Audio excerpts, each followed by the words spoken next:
नमस्कार दोस्तों, स्वागत है आपका अपने YouTube चैनल कृति विद्या ट्यूटोरियल्स में। मैं हूं मिथिलेश वर्मा और आज हम लोग देखेंगे गणित शिक्षण विधि का पार्ट 2। इससे पहले हम लोग पार्ट 1 देख चुके थे। ये वीडियो उन लोगों के लिए काफ़ी महत्वपूर्ण है जो जेटेट, सीटेट, एसटेट या किसी भी स्टेट के टेट की तैयारी कर रहे हैं।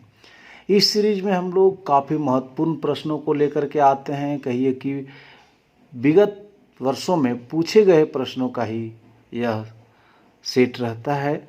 हम लोग उसी को कलेक्शन किए हुए हैं, तो आपके परीक्षा के दृष्टिकोण से यह वीडियो बहुत ही इम्पोर्टेंट होने वाला है। तो आप देखते रहिए। और मित्रों, एक रिक्वेस्ट है कि यदि अब तक मेरे चैनल को आप सब्सक्राइब नहीं किए होंगे तो सब्सक्राइब करके बेल आइकन्स को दबा दें प्लीज़। तो आइए आज का पहला क्वेश्चन देखते हैं कि भास्कर की लीलावती पुस्तक का अंग्रेजी में अनुवाद किसने किया? जेम्स टेलर ने, मार्क टेलर ने, M.L. बाबहम ने, इनमें से कोई नहीं। तो ध्यान रखिएगा कि लीलावती पुस्तक का अंग्रेजी में अनुवाद जेम्स टेलर ने किया। सही उत्तर होगा हमारा 1। दूसरा प्रश्न है कि गणित सभ्यता का दर्पण है। यह कथन गणित के किस वैल्यूज, किस मूल्य से संबंधित है? सांस्कृतिक, अनुशासन संबंधी, सामाजिक या उपरोक्त सभी? तो आप ध्यान रखेंगे, मूल्य मतलब होता है वैल्यूज, अच्छाई जिसको कहते हैं। तो अच्छाई क्या क्या हो सकता है? सांस्कृतिक भी हो सकता है, आपका अनुशासन भी हो सकता है, सामाजिक भी हो सकता है। ये तीनों ही आपका सभ्यता के अंतर्गत आते हैं। तो आपका इसका जो सही उत्तर होगा, जो राइट आंसर होगा, वह होगा चौथा। गणित सभ्यता का दर्पण है। तो इसमें कौन कौन से मूल्य संबंधित हैं? सांस्कृतिक भी, अनुशासन संबंधी और सामाजिक, तीनों का तीनों आपका इसमें आएगा।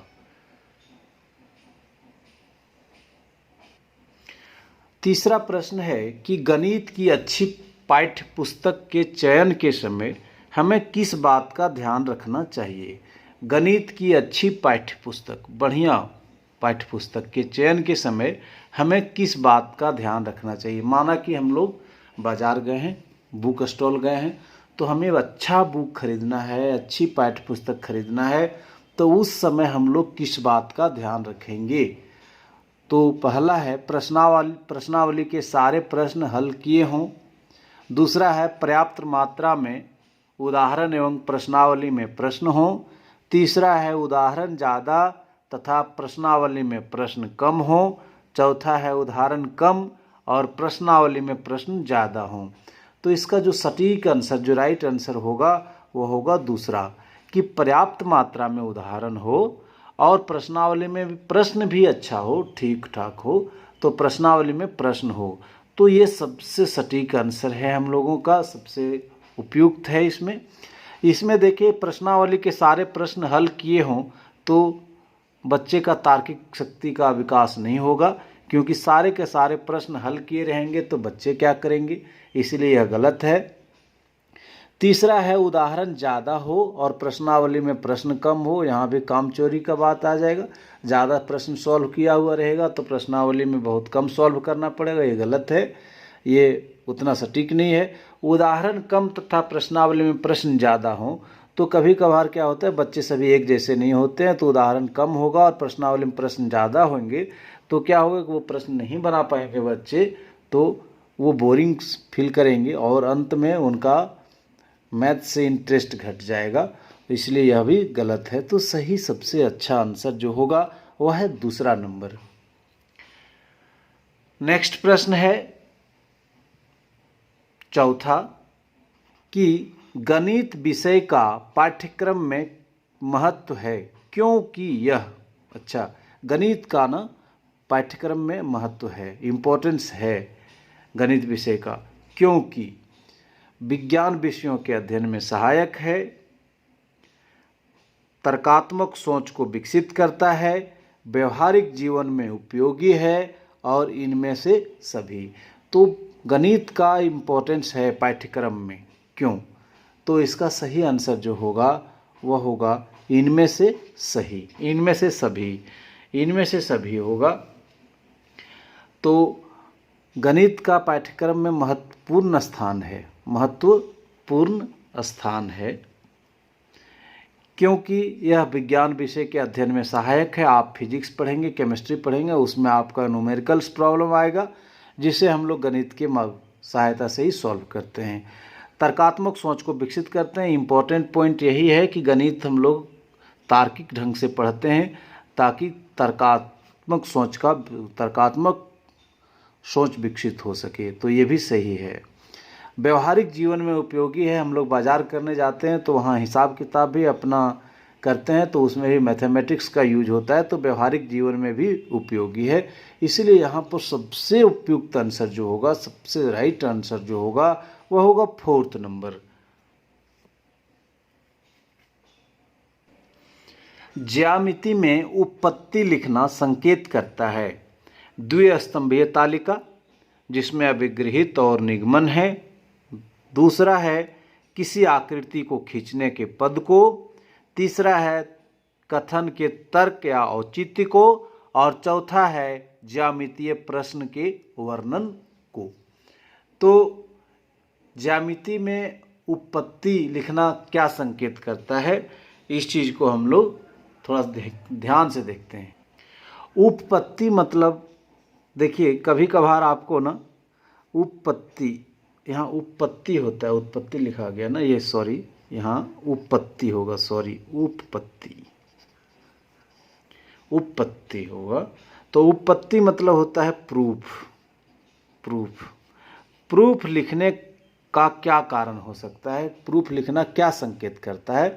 तो प्रूफ लिखना कथन के तर्क या औचित्य को संकेत करता है। जब हम लोग ज्यामिति पढ़ते हैं, ज्योमेट्री पढ़ते हैं, तो कोई भी थ्योरम आ जाता है। क्या आ जाता है? थ्योरम कहिए तो थ्योरम का हिंदी होता है प्रमेय। तो प्रमेय या तो उसी तरह का आपका थ्योरेटिकल प्रश्न आ जाता है। तो हम लोग जब उसको सॉल्व करते हैं तो पहला स्टेज में हम लोग लिखते हैं कि दिया है, जो दिया है सो लिखते हैं। दूसरा स्टेज में लिखते हैं कि सिद्ध करना क्या है, प्रश्न में सिद्ध करना है। तीसरा स्टेज में हम लोग यदि कोई रचना करते हैं तो वो लिखते हैं रचना। और चौथा स्टेज में हम लोग लिखते हैं उपपत्ति मतलब होता है प्रूफ। और प्रूफ में हम लोग तर्क देते हैं और उसका सटीक तर्क देते हैं, ऐसा क्यों हुआ। तो यही सबसे इम्पोर्टेंट पार्ट होता है मैथमेटिक्स का। उपपत्ति में आप उसके बारे में क्या जानते हैं, क्या आप सही तर्क दे रहे हैं, क्या औचित्य है, इसी सभी चीज़ों का वर्णन हम लोग करते हैं। तो ज्यामिति में उपपत्ति लिखना किसी कहे गए कथन के स्पष्टीकरण एवं उसकी सार्थकता हेतु आवश्यक है। उपपत्ति क्यों आवश्यक है? तो उपपत्ति लिख देते हैं हम लोग, बोले कि यही मेन पार्ट होता है। इसमें हम लोग क्या करते हैं कि दिए गए कथन का जो स्टेटमेंट दिया रहता है, दिए गए कथन के स्पष्टीकरण मतलब रीजन देते हैं, स्पष्टीकरण एवं उसकी सार्थकता हेतु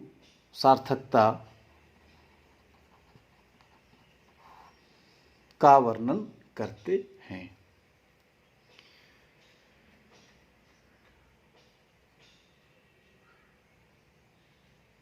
नेक्स्ट प्रश्न है कि 20वीं सदी के स्वशिक्षित भारतीय गणितीय प्रतिभावान व्यक्ति कौन थे? भारतीय गणितीय प्रतिभावान व्यक्ति कौन थे? तो 20वीं सदी के, तो इसका आंसर होगा श्रीनिवास रामानुजन 20वीं सदी के स्वशिक्षित भारतीय गणितीय प्रतिभावान व्यक्ति थे। तो ध्यान रखिएगा, 20वीं सदी के स्वशिक्षित भारतीय गणितीय प्रतिभावान व्यक्ति श्रीनिवास रामानुजन। नेक्स्ट प्रश्न है कि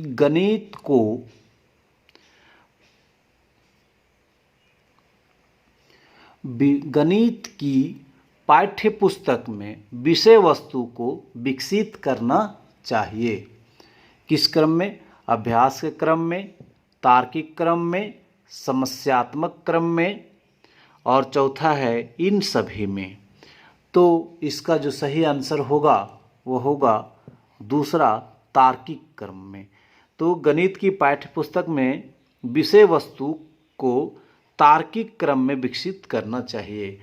तर्क क्या होना चाहिए कि अभ्यास का क्रम, ये देख रहे हैं, अभ्यास का क्रम, और एक है समस्यात्मक क्रम।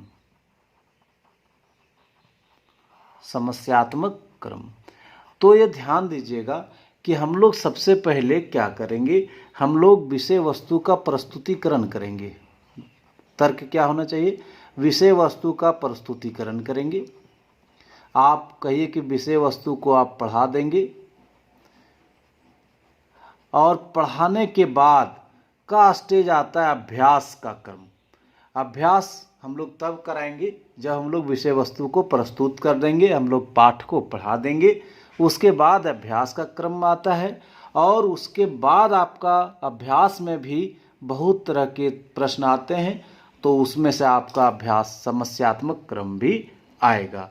तो इसमें हम लोग अभ्यास का क्रम तथा समस्यात्मक क्रम विषय वस्तु के प्रस्तुतिकरण के बाद की क्रियाएं हैं। तो इस तरह से इस सवाल का जो सबसे राइट आंसर होगा वो होगा दूसरा, तार्किक क्रम में हम लोग विषय वस्तु को विकसित करेंगे। नेक्स्ट प्रश्न है 8वां कि लीलावती पुस्तक किसने लिखी? लीलावती पुस्तक किसने लिखी? तो लीलावती पुस्तक किसने लिखी? तो इसका सही आंसर होगा, ऑप्शन दिया हुआ आर्यभट्ट, ब्रह्मगुप्त, रामानुजन, भास्कराचार्य। तो भास्कराचार्य ने लीलावती पुस्तक लिखी, तो इसका सही आंसर होगा भास्कराचार्य। ये इम्पोर्टेंट प्रश्न है, बार बार पूछा जाता है। तो भास्कराचार्य ने लीलावती नामक गणित की पुस्तक की रचना की थी।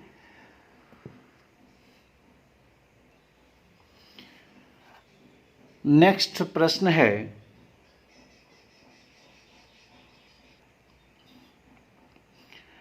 नेक्स्ट है 9 नंबर क्वेश्चन कि गणित में निम्नलिखित पदों में से कौन सा पद परिभाषित है, मतलब डिफाइंड है। डिफाइंड है, कौन सा टर्म जो है वह डिफाइंड है?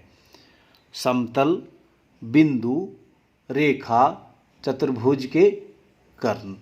तो इसमें जो परिभाषित है वह है बिंदु। नेक्स्ट प्रश्न है 10 नंबर कि गणित की परियोजनाओं के बारे में निम्नलिखित कथनों में से कौन सा सही नहीं है? ध्यान दीजिएगा कि सही नहीं है वो आपको चुनना है। वे अन्वेषण कौशल को प्रोत्साहित करते हैं। दूसरा है वे गणित में अंक प्राप्त करना आसान करते हैं। तीसरा है वे समस्या समाधान कौशल को बढ़ाते हैं। और चौथा है वे अंतर्विशेष अनुबंधों को सिद्ध करते हैं। तो जो गलत है इसमें, सही नहीं मतलब जो गलत है, परियोजनाओं के बारे में, गणित की परियोजनाओं के बारे में जो गलत कथन है वो ये है, वे गणित में अंक प्राप्त करना आसान करते हैं। नहीं, ये एकदम इसका उद्देश्य नहीं है।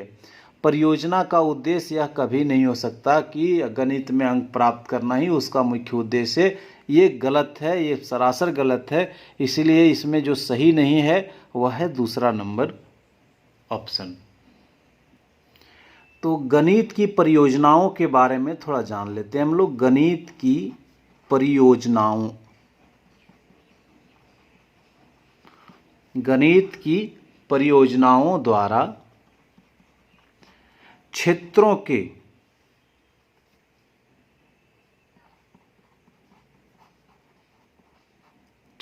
के अन्वेषण कौशल को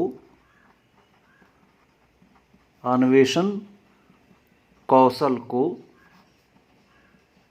बढ़ावा मिलता है।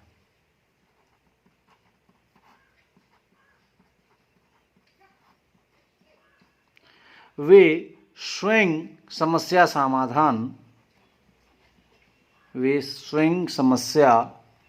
समाधान कर पाने में सक्षम हो पाते हैं। समस्या समाधान करने में सक्षम हो पाते हैं तथा अर्जित कौशल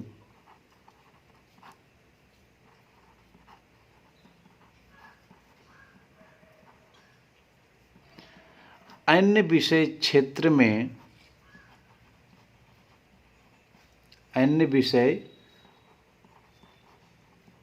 में उपयोगी होता है।